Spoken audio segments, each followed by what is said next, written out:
할렐루야. 여러분 반갑습니다. 여러분 그 어떤 시간보다 하나님을 예배하는 시간이 가장 복된 시간인 줄로 믿습니다. 그 어떤 누구와 함께하는 것보다 하나님과 함께하는 것이 가장 복된 인생인 줄로 믿습니다. 그리고 그 누구와 함께 동행하는 것보다 주님의 손 붙들고 동행하는 삶이 진정한 축복과 복된 삶인 줄로 믿습니다. 항상 여러분의 삶이 살아계신 하나님의 은혜 안에 복을 누리는 믿음의 귀한 삶이 되시기를 주님의 이름으로 간절히 축원합니다. 우리 옆에 분과 인사 나눌까요? 하나님은 당신을 사랑하십니다. 잘 나오셨습니다. 사랑하고 축복합니다.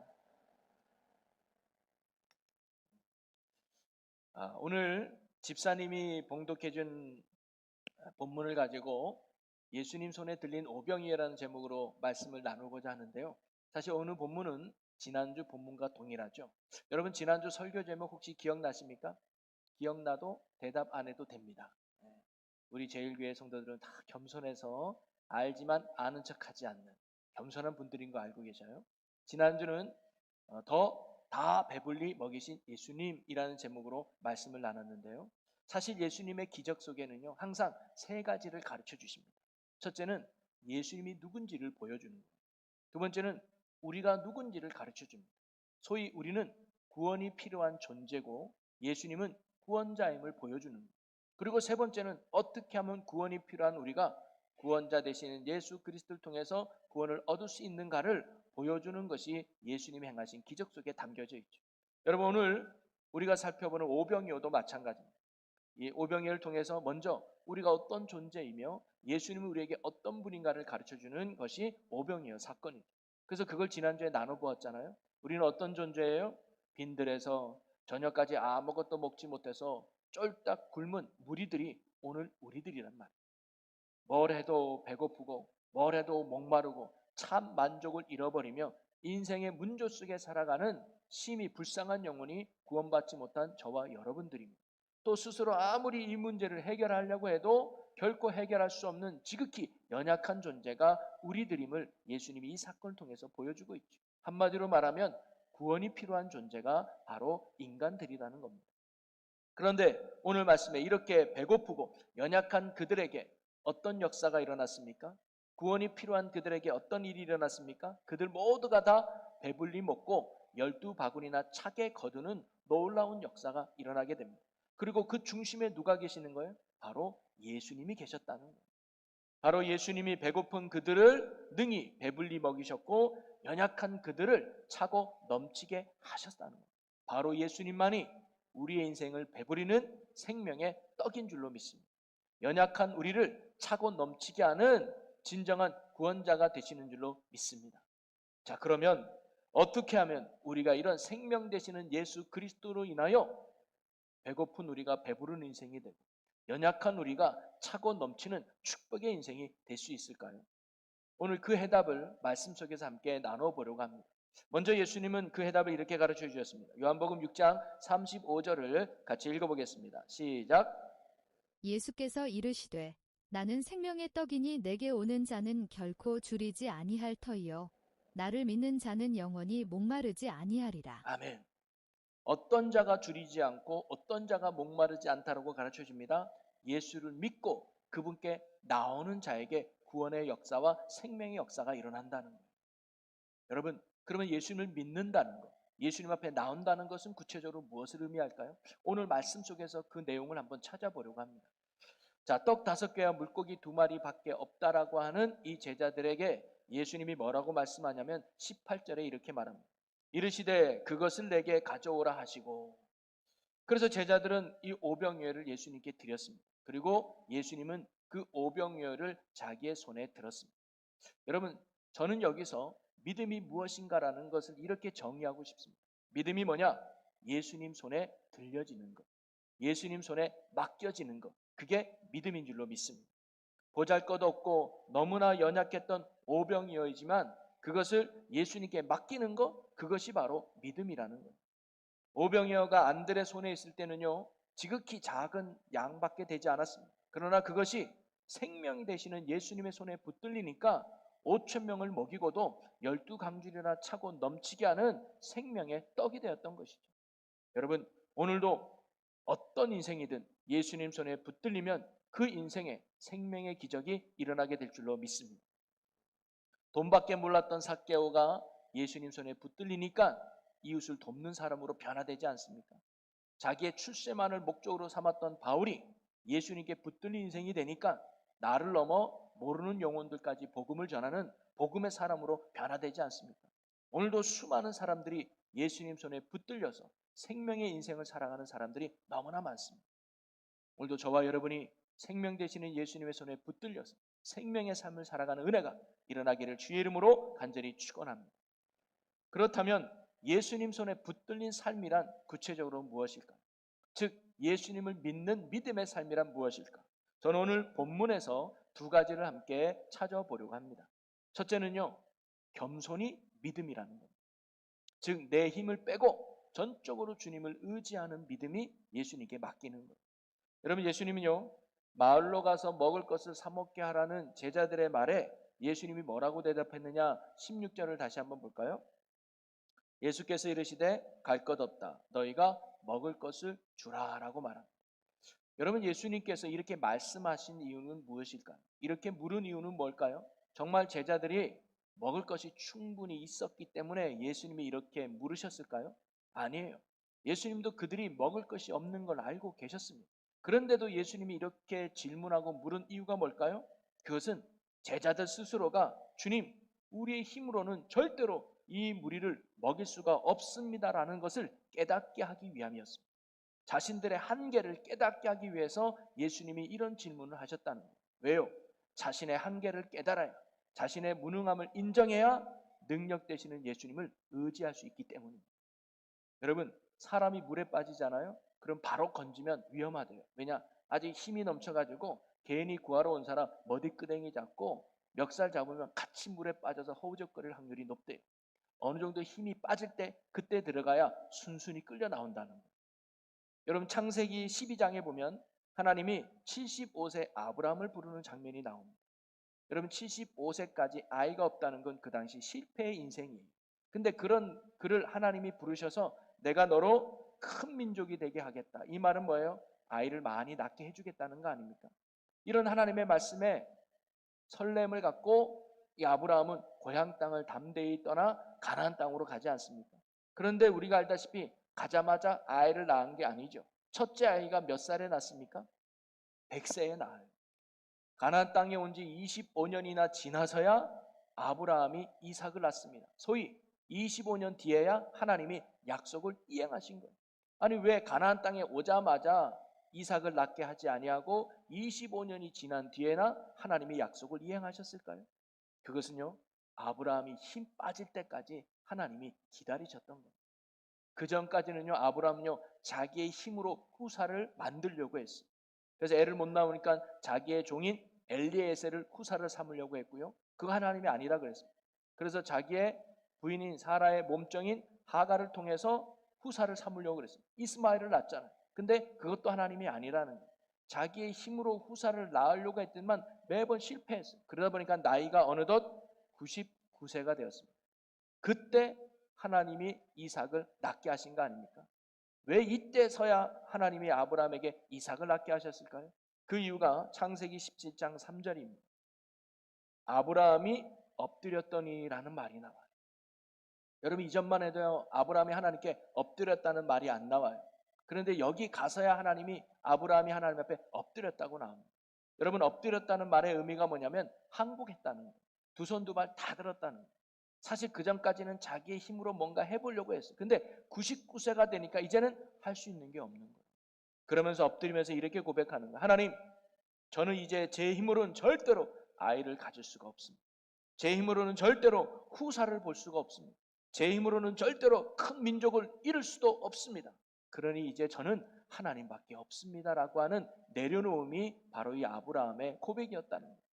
이렇게 자신의 무능함을 하나님 앞에 인정하고 오직 하나님만을 의지하게 되었을 때, 그때 비로소 하나님이 아브라함에게 뭐예요? 역사하신 거 아니겠습니까? 하나님은요, 자신 앞에 이렇게 자신의 힘을 빼는 순간 하나님은 그때서야 진정 그에게 힘이 되어 주신다는 거예요. 여러분, 우리가 하나님을 믿는다는 게 뭘까요? 주님께 나를 맡긴다는 것은 무엇을 의미할까요? 그것은 바로 나의 한계를 인정하고 나의 무능함을 주님 앞에 인정하는 것입니다. 하나님, 내 힘으로 자녀 키울 수 없습니다. 내 힘으로 이 사업 감당할 수 없습니다. 내 힘으로 건강 지킬 수 없습니다. 내 힘으로 목회할 수 없습니다. 모든 나의 무능함을 인정하고 오로지 전적으로 주님만을 의지하는 그것이 믿음인 줄로 믿습니다. 그럴 때 하나님이 우리의 힘이 되어주시고 우리의 삶에 간섭해 주신다는 거예요. 여러분, 사실 내가 아무리 힘이 있어도 하나님보다 세겠습니까? 아무리 내가 지식이 뛰어나도 하나님의 지혜보다 뛰어나겠습니까? 아무리 내가 가진 것이 많다 할지라도 하나님의 능력에 비할 때가 있겠습니까? 그래서 여러분, 이런 복음성가 있잖아요. 주님 앞에만 서면 왜 작아지는가? 여러분 많이 아시죠? 메모라는 복음성가인데 많이 은혜가 됐죠. 여러분, 저와 여러분이 하나님 앞에 나의 무능함을 언제나 인정하고 오로지 주님만을 인정하는 겸손의 믿음으로 살아갈 수 있기를 주님의 이름으로 간절히 축원합니다. 그럴 때 하나님이 우리의 생명이 되어주신다. 또 하나 오늘 본문에서 찾아볼 수 있는 믿음이 뭐냐면 순종이 믿음임을 가르쳐줍니다. 여러분, 제자들이요 떡 5개와 물고기 2마리를 가져오라는 예수님의 말씀에 기꺼이 드립니다. 그런데 이걸로 끝나지 않고 예수님이 또 이렇게 말씀을 하셔요. 19절 말씀을 같이 읽어보겠습니다. 시작. 무리를 명하여 잔디 위에 앉히시고 떡 5개와 물고기 2마리를 가지사 하늘을 우러러 축사하시고 떡을 떼어 제자들에게 주시매 제자들이 무리에게 주니. 여러분, 예수님은요 안드레에게 받은 오병이어를 받자마자 무리들을 배불리게 하신 게 아니었다는 거예요. 오늘 말씀해 보니까 예수님이 무리를 잔디에 앉게 하시고 명령하시고 무리들은 이러한 예수님의 말씀에 기꺼이 순종하고 따랐을 때 그들 모두가 배불리 먹었다고 하는 사실입니다. 여러분 앞에서 믿음이 뭐예요? 주께 맡기는 거라 했습니다. 그러면 주께 맡기는 건 뭐예요? 주님을 전적으로 의지하는 거라 그랬습니다. 그러면 주님을 의지한다는 게 뭘까요? 주님께서 주시는 말씀에 순종하는 삶인 줄로 믿습니다. 이렇게 순종하는 자에게 예수님은 오늘도 우리의 생명이 되어주신다는 거예요. 그러면서 저는 오늘 19절의 말씀에서 순종의 2가지 속성을 찾아볼 수가 있는데요. 첫째, 순종은 뭐냐면 주님의 말씀이기 때문에 따라야 한다는 것입니다. 내가 지킬 수 있어서 또는 내가 하고 싶어서 따르는 게 아니라 주의 말씀이기 때문에 따르는 것이 순종이라는 거예요. 여러분, 예수님은 무리들을 잔디에 앉도록 했습니다. 그런데 마가복음에 보니까 50명씩 100명씩 무리를 지어 앉으라고 했거든요. 사람들은 자신들이 왜 앉아야 되는지 모를 수도 있었을 겁니다. 다만 예수님이 이렇게 명령하셨습니다라는 말만 들었을 거예요. 무리들은 왜 그렇게 해야 되는지 의문이 들 수도 있었습니다. 왜 이렇게 앉아야 됩니까? 꼭 그렇게 앉아야 됩니까? 난 무릎이 쑤셔가지고 앉지도 못하는데요. 저는 예수님 가까이 있고 싶습니다. 나 이 사람과 앉기 싫은데요. 라고 하는 자기의 생각과 의견이 있지 않았겠습니까? 그런 것들을 주장하면서 예수님의 말을 안 따랐다면, 만약 그랬다면 오병이의 기적은 일어날 수 있었을까요? 그러나 무리들은 한결같이 약속이나 한 듯 예수님의 이러한 명령에 시키는 대로 50명씩 100명씩 아무런 군소리 없이 그들이 뭐예요? 순종했다는 거예요. 때론 가족과 떨어져 앉아도 내가 싫은 사람과 같이 앉는다 할지라도 그들은 예수님의 말씀에 기꺼이 따랐음을 알 수가 있습니다. 이런 순종이 있었기에 그들이 다 배불리 먹고 차고 넘치는 축복을 누릴 수 있었던 것이죠. 여러분, 저는 이 부분의 말씀을 준비하면서 짐 엘리엇 선교사님이 기억났습니다. 그는요 1927년 미국에서 태어난 아주 신앙이 깊은 청년이었습니다. 그가 휘튼 대학교에 재학 중에 선교에 대한 강한 부르심을 받고 졸업 후에 에콰도르의 오카 부족이라고 하는 원주민에게 복음을 전한 비전을 품게 됩니다. 그리고 그는 뜻을 같이 한 동료 4명과 함께 선교를 준비하게 되고 작은 비행기를 타고 오카 부족 근처에 베이스 캠프를 세우게 됩니다. 그래서 종종 비행기로 물건을 투하하면서 선교를 준비해요. 그들의 언어를 배우고 그들의 문화를 익히기 시작합니다. 그러고는 몇 주가 지나간 후에 드디어 부족과 처음으로 대면하는데 성공을 하게 됩니다. 그리고는 조용히 그들에게 다가가서 평화의 손길을 내밀려고 하는 순간 백인들에 대한 적대시를 가졌던 몇몇 오카 부족의 젊은 청년들이 창을 가지고 와서 그 5명을 무자비하게 죽여버리게 됩니다. 그래서 그 순간 다 순교하게 되죠. 복음의 복자도 꺼내지 못하고 한 명도 전도하지 못한 채 그들은 그 자리에서 순교를 하게 됩니다. 당시 그들에게는 주머니에 권총이 있었다 그래요. 혹시 위기 상황인데 쓰라고. 그런데 그들은 꺼내지 않았습니다. 왜? 우리가 그들을 죽이는 순간 그들은 구원받지 못함을 알았기 때문에. 그러나 그들의 순교는 거기서 끝나지 않았습니다. 그 뒤에 그의 아내인 엘리자베스 엘리엇과 다른 순교자들의 가족들이 이런 오카족 마을에 들어가서 다시 복음 전도를 계속하게 됩니다. 그래서 그들의 오해도 풀리게 되고 그들의 마음을 열어서 복음을 받아들이기 시작하고 결국 교회가 세워지게 됩니다. 그리고는 엘리엇을 죽였던 오카족 사람 중 한 명은 그곳에서 최초로 목사가 되어 섬기는 일까지 일어나게 됩니다. 누구는 말합니다. 전도 한 사람도 못할 것, 복음의 복자도 꺼내지 못하고 목숨을 잃을 것, 뭐하러 그까지 갔냐? 헛고생했다라고 말하는 사람이 있을지도 모르겠습니다. 그러나 엘리엇의 삶은 우리에게 이렇게 말해주고 있는 것 같아요. 순종은 결과를 보장받고 하는 것이 아니라 하나님이 누구신가를 믿기 때문에 하는 것입니다. 내가 거기 가서 전도를 많이 할 수 있기 때문에 그곳에 간 것이 아니라 거기 가서 내가 뜻을 펼칠 수 있기 때문에 순종한 게 아니라 하나님의 말씀이었기 때문에 내가 순종하는 것임을 그가 우리에게 보여주는 것이죠. 여러분, 우리가 하나님의 말씀에 순종해야 될 이유가 어디 있습니까? 그것은 바로 하나님의 말씀이기 때문이 아니겠습니까? 그것보다 더 순종해야 될 이유가 어디 있겠습니까?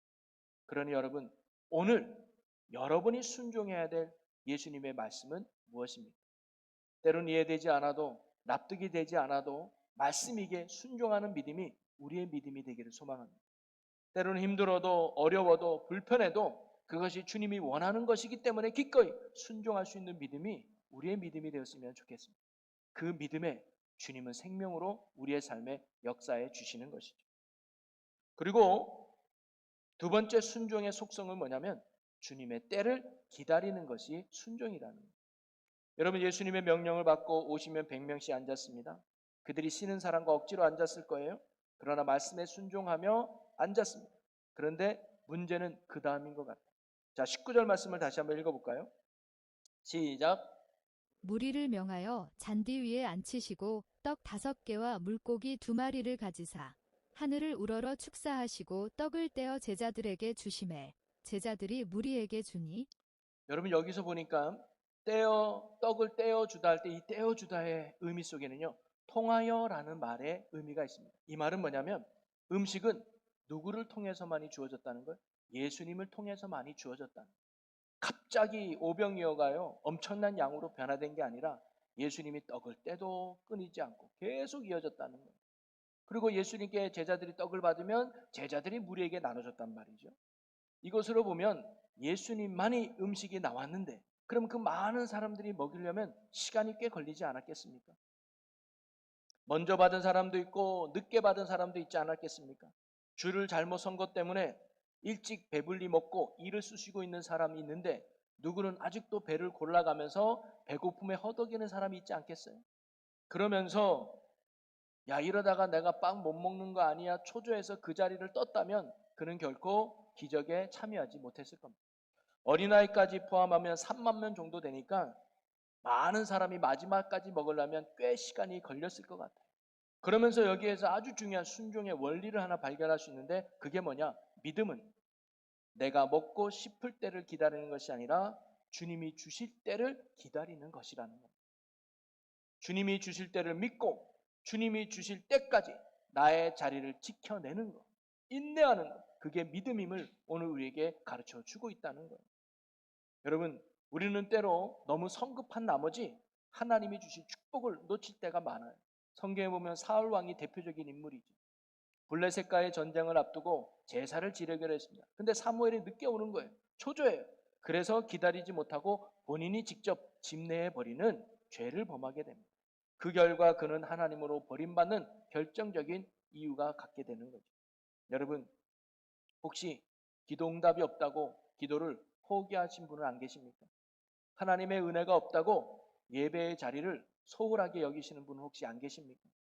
오늘 빈들의 사람들도 늦게 준다고 기다리기 힘들다고 자기가 있는 그 자리를 박차고 일어나서 떠났다면 그들은 결코 배불리 먹지 못했을 거라는 거예요.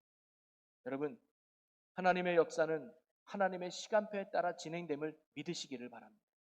다윗도 10년 만에 도망자가 끝냈고요. 요셉도 13년이 걸렸습니다. 이처럼 하나님은 하나님이 일하실 때가 있다는 거예요. 여러분, 여러분을 향한 하나님의 섭리와 계획이 있음을 굳게 믿으시기를 바랍니다. 기도했는데 응답이 없습니까? 주실 때까지 기도하시기를 바랍니다. 물도요 100도가 돼야 끊어요. 그때까지는 끓는지 안 끓는지 몰라요. 그리고 하나님의 응답과 역사는 나에게 맞게 역사해 주심을 믿으시기를 바랍니다. 이는 나에게 맞게 은혜를 주시고 나에게 맞는 은혜의 때가 있다는 거예요. 맞추면 은혜를 주신다. 예수님 공생애 때도 보면요, 똑같은 병인데 예수님이 치유하는 방법이 달라요. 나병 환자인데 어떤 사람은 말씀으로 바로 고치고요, 어떤 사람은 제사장에게 몸을 보여주래. 똑같은 소경인데 누구는 말씀으로 바로 눈을 뜨고 누구는 실로암에 가서 눈을 씻으래. 그것은요, 그 사람에게 맞게 주님께서 주시는 그 사람만의 은혜의 방법이 있다는 거 아니겠습니까? 오늘도 마찬가지입니다. 똑같은 인생의 문제를 할지라도 하나님의 은혜 주시는 방법은 다를 수 있습니다. 그런데 중요한 건 뭐냐면 시간과 방법과 모양은 달라도 반드시 역사해 주신다는 거예요. 그러니 여러분, 응답이 더디다고 낙심하지 마시고 다른 사람이 나보다 응답을 빨리 받았다고 해서 실망하거나 부러워하지 마시기 바랍니다. 여러분에게는 여러분에게 맞게 하나님께서 은혜의 때를 준비하시고 은혜를 예비하고 계심을 믿으시기를 바랍니다. 오늘 말씀처럼 빨리 배부른 사람도 있을 것이고 늦게 배부른 사람도 있을 거예요. 그러나 중요한 것은 뭐냐면 모든 사람이 다 배불리 먹었다는 거 아니겠습니까? 여러분, 우리의 인생도 하나님의 응답에 시간차가 있을 수 있지만 하나님께서 하나님의 때에 가장 좋은 곳으로 반드시 응답하시고 채워주시고 역사해 주실 것을 굳게 믿으시기를 바랍니다. 이러한 은혜 주실 주님을 언제나 사모하고 또 오늘 걸어가야 될 믿음의 자리를 인내함으로 벗어나지 않고 신실하게 걸어가는 저와 여러분의 복된 믿음의 삶이 되시기를 주님의 이름으로 간절히 축원합니다.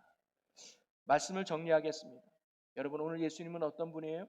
배고픈 인생을 배부르게 하고 연약한 인생을 차고 넘치는 축복의 인생으로 바꾸시는 생명의 주님이 우리가 믿는 예수님인 줄로 믿습니다. 그리고 우리에게 이런 생명의 역사가 일어나기 위해서는 어떻게 될까요? 예수님 손에 맡겨야 된다. 예수님 손에 들릴 때 우리의 인생이 이런 역사의 인생 되는 줄로 믿습니다. 여러분, 예수님 손에 붙들린다는 게 뭘까요? 그것은 철저하게 나의 연약함을 인정하는 겁니다. 그리고 주님만을 전적으로 의지하는 거죠. 그리고 주님의 말씀이 주어졌을 때 기꺼이 그 말씀에 순종해 내는 것입니다. 때로는 응답이 없다 할지라도 변화가 없다 할지라도 반드시 응답하시고 역사하실 주님을 믿고 그 자리를 끝까지 지켜내는 겁니다. 여러분, 은혜가 없다 할지라도 예배의 자리를 지켜가시기 바랍니다. 응답이 없다 할지라도 기도의 자리를 늘 지켜가시기 바랍니다. 믿음의 자리를 벗어나지 않고 주님 주실 은혜를 사모하며 끝까지 지켜나가는 믿음의 삶이 여러분의 믿음의 삶이 되시기를 주님의 이름으로 간절히 축원합니다. 그래서 언제나 생명 되시는 예수님으로 인해서 여러분의 삶이 풍성해지고 다른 이들도 배부르게 하는 축복과 은혜의 도구로 쓰임받는 여러분 모두가 되시기를 주님의 이름으로 간절히 축원합니다. 우리 이 시간 함께 기도하겠습니다. 함께 통성으로 기도하기 원하는데요, 주님, 우리가 주님의 손에 붙들린 인생이 되어서 주님의 은혜 가운데 살아가는 자녀들이 되기를 원합니다. 우리에게 그런 큰 믿음 주시옵소서라고 우리 다 같이 주여 한번 외치고 통성으로 기도합니다. 주여! 사랑의 하나님, 예수님 안에 우리의 생명이 되는 줄로 믿습니다. 우리가 그 예수님께 온전히 붙들려 사는 자 되게 하여 주시옵소서. 나의 연약함을 인정하고 주님만을 의지하게 하여 주시고 말씀 앞에 순종하는 자들 되게 하여 주옵소서. 주의 말씀이기에 따르는 자 되게 하여 주시고 주께서 주실 때를 소망하며 기다리며 인내하며 믿음의 자리를 끝까지 지켜나가는 저희들 되게 하여 주시옵소서. 그리하여 주님으로 인하여 주시는 풍성한 은혜가 우리의 삶에 넘쳐서 주의 영광을 나타내는 축복의 자녀들 되게 하여 주시옵소서. 아멘. 이끄심을 감사합니다. 성령님 주관하시고 인도해 주시옵소서.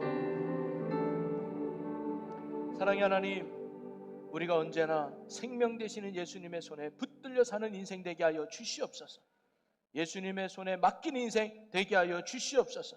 그러기에 언제나 나의 연약함을 인정하고 주님만을 의지하며 사는 자 되게 하여 주옵소서. 주의 말씀에 기꺼이 순종하는 자 되게 하여 주시옵소서. 때로는 응답이 더디달지라도 가장 좋을 때에 역사하실 주님을 믿고 믿음의 자리를 끝까지 지켜나가는 인내의 믿음이 우리의 믿음 되게 하여 주시옵소서. 그리하여 주님으로 인하여 배부른 인생이 되고 차고 넘치는 축복의 인생으로 쓰임받는 우리 모두가 되게 하여 주시옵소서. 감사 영광을 주께 돌리며 예수님의 이름으로 기도합나이다. 아멘.